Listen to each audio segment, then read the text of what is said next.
Hey Moon. Hey Tiff. Post-birthday, we get to talk about your journey now as a student assistant. So tell me about the transition for you to be a student assistant and how has it been going? It's been a lot easier being in this role than just completely letting it go. And some days are tougher than others. Just looking at the girls playing, it's like there's still so much I feel like I want to accomplish. You know, there's still so much I feel like I want to do for Coach Stockton and the girls last year. But so the student assistant role is it's different.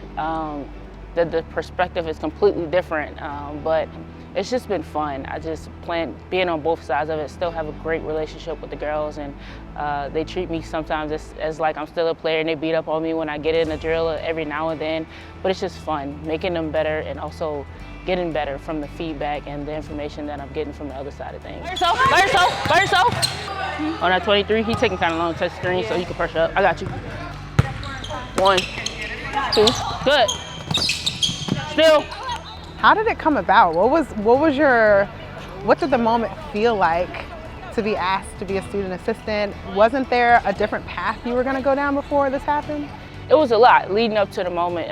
You know, I went to Minnesota, that didn't work out, and I came back, and I'll be honest, I didn't know what I was going to do. I still had a couple things I had to finish for school in order to take my next steps.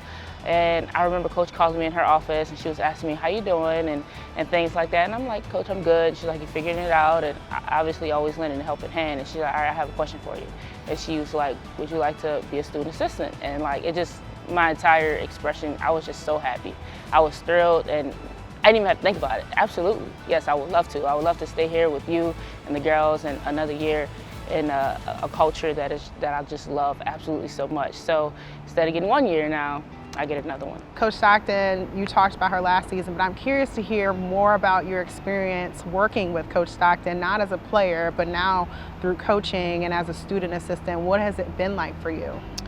It's been fun. You know, I can't say anything other than that. And I'm learning so much from Coach Stockton, and she has a sense of humor that I love. But among that, I can just feel the way that she loves me and everybody in this program, and how much she cares and adores everybody. And she really wants what's best for me, and she's always looking out for me. She's holding me accountable for getting the things done that it is what I actually want to do.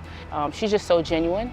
It's just been amazing from start, and I can only imagine how far it's going to go and all the great things that awaits. But I'm super grateful for Coach, and I'm just so happy to be here. I can tell. So I'm curious to know from you is, do you imagine yourself to coach beyond the student assistant position, or at least do you, I guess, imagine yourself coaching after Tulane? You know, Tiff, if you'd asked me that when I first got here, I was like, no. If you had asked me that yesterday, I probably would have been like, no. But the more I think about it, I will say this. If I could coach at Tulane, absolutely. No brainer. I would do it. And then, you know, I would be willing to put my dreams on hold for a little longer. But do I see myself branching out and going look for somewhere else to coach? I don't think I do. I love it. At least you know. Most important thing. I appreciate you sharing that. It's always a pleasure to talk to you, Moon Ursin. You too, Tiff. You too.